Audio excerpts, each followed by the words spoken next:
possibly the greatest lightweight of all time, Pernell Sweet Pea Whitaker, versus possibly the greatest lightweight of today, Gervonta Tank Davis. Who wins? All right, here we go. There's Pernell with the red headgear. I don't know who he's sparring in the yellow, but Pernell's in the red. Yeah, they're clinching. All right, clinching, not much going on. I'm not sure when this is from. Looks like the early 90s. There now, Pernell, southpaw, jabs, steps to his right, steps to jabbing as he's stepping to his right. Very classic Pernell. Waist movement, knee movement. But Pernell was very, beautiful straight left, and then he dips back and then counters. Classic Pernell, and then he ties up. Pernell's waist movement was very classic. It was kind of a mix of Floyd and James Toney, but didn't go as low and had a wider stance. There, he dips under the jab.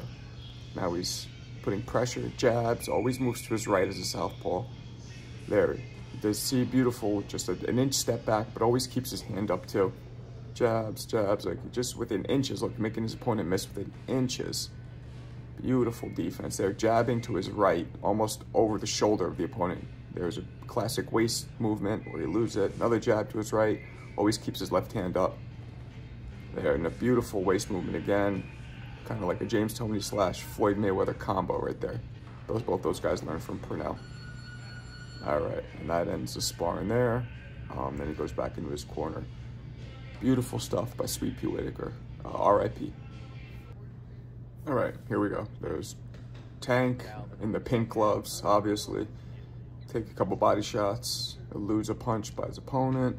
He keeps the high guard here. Tank is pressuring him. Nice movement, see, nice waist slip. So he moved his waist and took a couple steps back. Tank. Beautiful straight lead left. Straight left to the body. Tank does a lot of straight lefts to the body, guys. That is his bread and butter for sure. But it sets up a lot of other punches up top when he keeps going to the body like that. There, high guard, inviting his opponent to punch. This way he can counter. There, the high guard, inviting his opponent to punch. Now he's coming in. He's moving his head. Misses a hard overhand left. Overhand right to the body, misses. His opponent ducks out the way. Nice uppercut to the body by his opponent. His opponent is bigger. Looks pretty good. I don't know who this guy is, but he's a pretty fast, strong puncher. I know it's not my man KJ, Kevin Johnson, somebody else. The guy looks significantly bigger. Nice straight left by Tank. There he got his hands on Tank. Nice straight left by Tank. Tank spins. Throws another overhand left. And now Tank is following him. Nice straight left by Tank. Again to the body. Soften up the body. Nice body shot. Another body shot by Tank. Another body shot by Tank. That one landed square in the breadbasket. Now we went up top. See, the guy wasn't expecting that. Now to the body again, and Tank misses, makes him miss. Throws a punch, misses, but still goes forward. 2 body shots. Throwing hard. You hear Tank shots are just way louder. Sound like shotgun blasts. Really hard punching by Tank. He's just peppering that body. Just about to drop him. There, the guy's turned his back. Cardinal sin in boxing.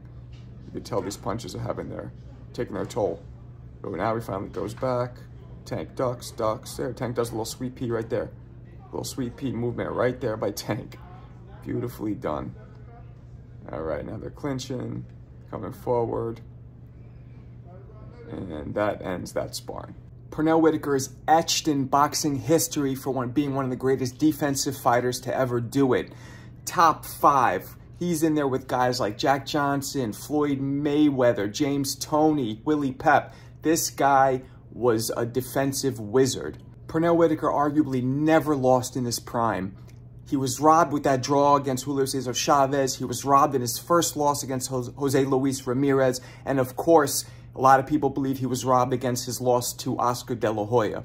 But in his prime, Pernell Whitaker was untouchable. It was a mix of his defense, and he was a pressure fighter. Pressure fighter through and through. He kept applying pressure, throwing lots of punches, staying in the pocket at all times, but he was so slippery and hard to hit. His body punches were demobilizing. He wasn't known for having the hardest headshots, but his body punches were crazy. Gervonta Tank Davis is arguably today's most popular boxer, also arguably one of the hardest punchers in boxing pound for pound today, has also arguably the best speed in boxing today, and he does have underrated defense. He's not known for his defense much because his offense pretty much does all the talking for him, but as we see in these sparring, when he needs to use his defense, he is more than capable of doing so. Would Gervonta be able to catch Sweet Pea and hit him? Because Sweet Pea was so damn slippery.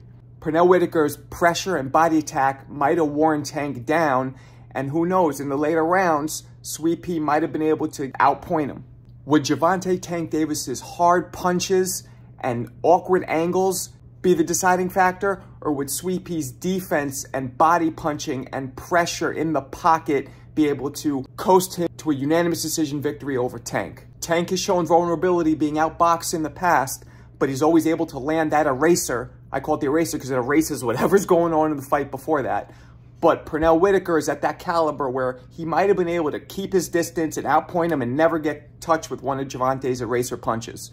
What do you guys think? If Pernell Whitaker jumped in a time machine and fought Gervonta Tank Davis right now at 135 pounds, who would win? Tell me in the comments.